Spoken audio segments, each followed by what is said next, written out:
Hello दोस्तों, नमस्कार। आज है 16 जनवरी। तो चलिए आज के एक नए करंट अफेयर में आप सभी का स्वागत है। तो चलिए शुरुआत करते हैं देर न करते हुए पहले सवाल से। जी हाँ, पहले सवाल शुरू करने से पहले हम आपको बताएं कि जीएस विद प्रेम किस यूट्यूब चैनल पे आपको करंट अफेयर, जीके, जीएस तथा UP special practice set, UP home guard, UP police का प्रैक्टिस सेट और 6 से लेकर 12 तक के एनसीईआरटी की एमसीक्यू कराई जाती है। और आप लोग हमारे इस चैनल से जुड़ के आप इन सभी का लाभ उठा सकते हैं। तो चलिए देर न करते हुए शुरुआत करते हैं पहले सवाल से। पहला सवाल है कि भारतीय सेना दिवस हर साल 15 जनवरी को क्यों मनाया जाता है। जी हाँ, इसका ऑप्शन देख लेते हैं। ऑप्शन नंबर ए, इस दिन भारतीय सेना की स्थापना हुई। Option number B, general AKM Cariappa ने भारतीय सेना की कमान संभाली। ऑप्शन नंबर सी, 1971 के युद्ध में जीत की याद में। ऑप्शन नंबर डी, प्रथम विश्व युद्ध की समाप्ति की खुशी में। तो इसका राइट आंसर होगा option number B, general Cariappa ने भारतीय सेना की कमान संभाली। आइए इसकी व्याख्या हम लोग देख देखते हैं। 15 जनवरी 1949 को फील्ड मार्शल KM करियप्पा ने अंतिम British commander in chief general Francis butcher से भारतीय सेना की कमान संभाली थी। वह भारतीय सेना के पहले भारतीय कमांडर इन चीफ थे। इस वर्ष भारत 78वां सेना दिवस मना रहा है। 78वां सेना दिवस 15 जनवरी 2026 को राजस्थान के जयपुर में मनाया गया। इंडियन आर्मी के जनक लॉर्ड क्लाइव थे। सेना की बात करें तो सेना के अध्यक्ष जो इस समय उपेंद्र द्विवेदी जी हैं, CDS जो है अनिल चौहान जी। ये भी आप लोग याद रखिएगा। तो हमारा ये स्टैटिक पोर्शन था, हम लोगों ने देख लिया। तो यहाँ हमने क्या देखा कि ये किसकी याद में, एम करियप्पा ने भारतीय सेना की कमान संभाली थी, उनकी याद में 78वां दिवस कहाँ मनाया गया, राजस्थान जयपुर में। इसे आप लोग याद रखिए। अगला क्वेश्चन देखेंगे। अगला है कि हाल ही समाचारों में रहा पोंगल त्यौहार मुख्य रूप से किस राज्य में मनाया जाता है। जी हाँ, option number 1 Kerala, option number b Karnataka, option number c Tamil Nadu, option number d Andhra Pradesh. इसका राइट आंसर होगा ऑप्शन नंबर सी तमिलनाडु। जी हाँ, पोंगल त्यौहार जो हमारे तमिलनाडु में मनाया जाता है। आइए इसकी व्याख्या देते हैं। पोंगल दक्षिण भारत, विशेष रूप से तमिलनाडु का एक प्रमुख फसल उत्सव है। यह 4 दिनों तक चलता है, जिसमें भोगी पोंगल, सूर्य पोंगल, मट्टू पोंगल और कन्नम पोंगल है। जी हाँ, 4 तरह के पोंगल होते हैं। इसी समय उत्तर भारत में मकर संक्रांति और पंजाब में लोहड़ी मनाई जाती है। जी हाँ, पोंगल त्यौहार 14 से 17 जनवरी 2026 को मनाया गया। पोंगल का त्यौहार सूर्य के मकर राशि में प्रवेश का स्वागत माना जाता है। पोंगल उत्सव जो है ये सूर्यदेव, धरती माता और विभिन्न अन्य खेत मवेशियों को धन्यवाद देने का उत्सव है, जो किसानों को भरपूर फसल में योगदान करने में मदद करते हैं। तो इसे भी आप लोग याद रखिएगा, हमारे एग्जाम में पूछा भी गया। अगला हम लोग देखेंगे अगला क्वेश्चन। अगला क्वेश्चन है कि ग्लोबल इकोनॉमिक प्रोस्पेक्टस रिपोर्ट हाल ही में किस संस्था द्वारा जारी की गई।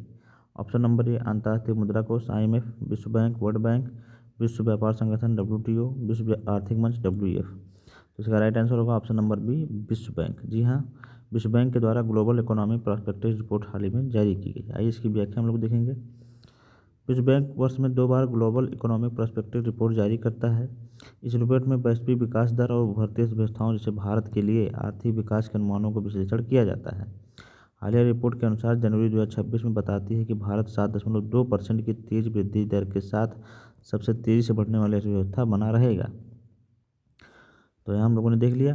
वर्ल्ड बैंक के बारे में पढ़ेंगे तो वर्ल्ड बैंक की स्थापना 1945, मुख्यालय वाशिंगटन DC में, अध्यक्ष अजय बंगा। जी हाँ, 1945 में वाशिंगटन DC अध्यक्ष अजय बंगा जी हैं, भारतीय मूल के। अगला क्वेश्चन देखेंगे। यहाँ पे अगला क्वेश्चन है करंट का कि हाल ही में किस भारतीय राज्य ने पहली एयर टैक्सी सेवा शुरू करने की घोषणा की है। जी हाँ, option number A Maharashtra, option number B Uttar Pradesh, option number C Haryana, option number D Goa. इसका राइट आंसर होगा ऑप्शन नंबर सी हरियाणा। जी हाँ, हरियाणा ने भी हाल ही में अपनी पहली एयर टैक्सी सेवा शुरू करने की घोषणा की है। आइए इसकी व्याख्या हम लोग देखते हैं।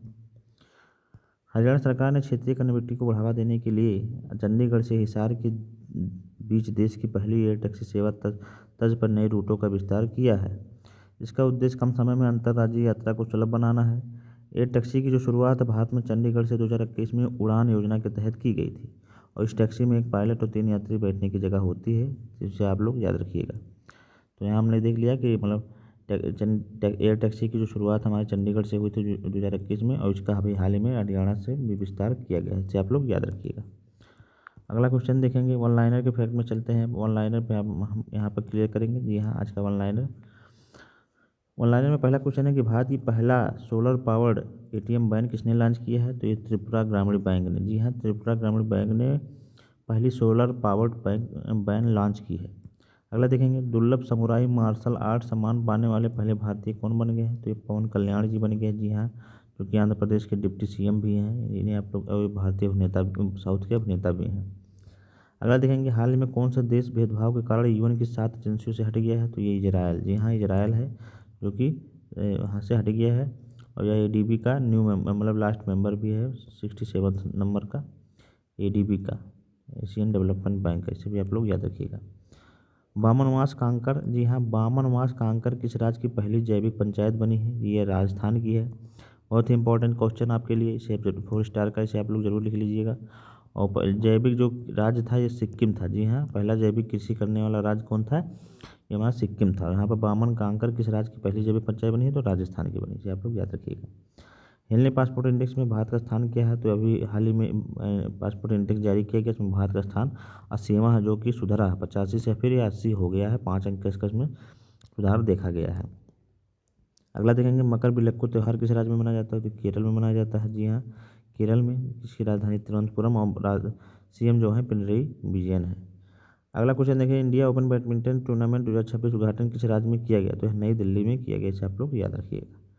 अगला देखेंगे, राष्ट्रीय स्टार्टअप दिवस हर साल कब मनाया जाता है? तो यह 16 जनवरी को मनाया जाता है, जी हाँ 16 जनवरी को राष्ट्रीय स्टार्टअप दिवस और लोकपाल दिवस दोनों मनाया जाता है, इसे आप लोग याद रखिएगा। तो ये हमारे थे वन लाइनर के क्वेश्चन आज के 16 जनवरी के, जो हम लोगों ने डिस्कस कर लिए। अब हम लोग चलेंगे आज के लास्ट सेगमेंट पे, जी हाँ आज का लास्ट सेगमेंट है question of the day. Question of the day में हम देखेंगे कि भारत के वर्तमान सॉलिसिटर ऑफ जनरल कौन है? जी हाँ भारत में वर्तमान सॉलिसिटर ऑफ जनरल कौन है? Option number A BBR Subramaniam, option number B Atanu Chakraborty, option number C Dinesh Maheshwari, option number D Tushar Mehta. तो इसका राइट आंसर आप लोग हमारे कमेंट बॉक्स में बताइएगा कि भारत के वर्तमान में सॉलिसिटर जनरल कौन है, और इसका आंसर आप हम लोग कमेंट बॉक्स में दीजिएगा। तो आज की क्लास आप लोगों को कैसे लगी आप लोग कमेंट में ज़रूर बताएं, और हमारी इस जीएस विद प्रेम की यूट्यूब चैनल से आप लोग जुड़े। यहाँ पर आपको नौकरी से संबंधित सभी परीक्षाओं के लिए तैयारी करवाई जा रही है। इसमें आपको जीएस के तमाम वीडियो, प्रैक्टिस सेट, एक करंट अफेयर्स और यूपी स्पेशल आज सभी उपलब्ध करवाए जा रहे हैं। तो आप हमारे यहाँ से जुड़ के, और सबसे महत्वपूर्ण कि 6 से लेके 12 के एनसीईआरटी के आपके सवाल करवाए जा रहे हैं डेली, जो कि आपके एग्ज़ाम के लिए बहुत इंपॉर्टेंट है। उसे आप ज़रूर ज्वाइन करें और उसे ज़रूर देखें। और हमने लगभग 6 वीडियो वहाँ पर डाल दी है, उसे आप जाकर हमारे प्लेलिस्ट में देख सकते हैं इस यूट्यूब चैनल के। तो आप लोग हमारे इस यूट्यूब चैनल को लाइक करें, सब्सक्राइब करें, ज़्यादा से ज़्यादा लोगों तो शेयर करें, अपना प्यार बनाए रखें। और इसी तरह हम अपना आपके लिए एक अच्छे कंटेंट वीडियो लेकर आते रहेंगे। तो चलिए फिर हम मिलेंगे नई वीडियो में, नए करंट फिर वीडियो के साथ। तब तक के लिए पढ़ते रहिए आप लोग। नमस्कार, जय हिंद।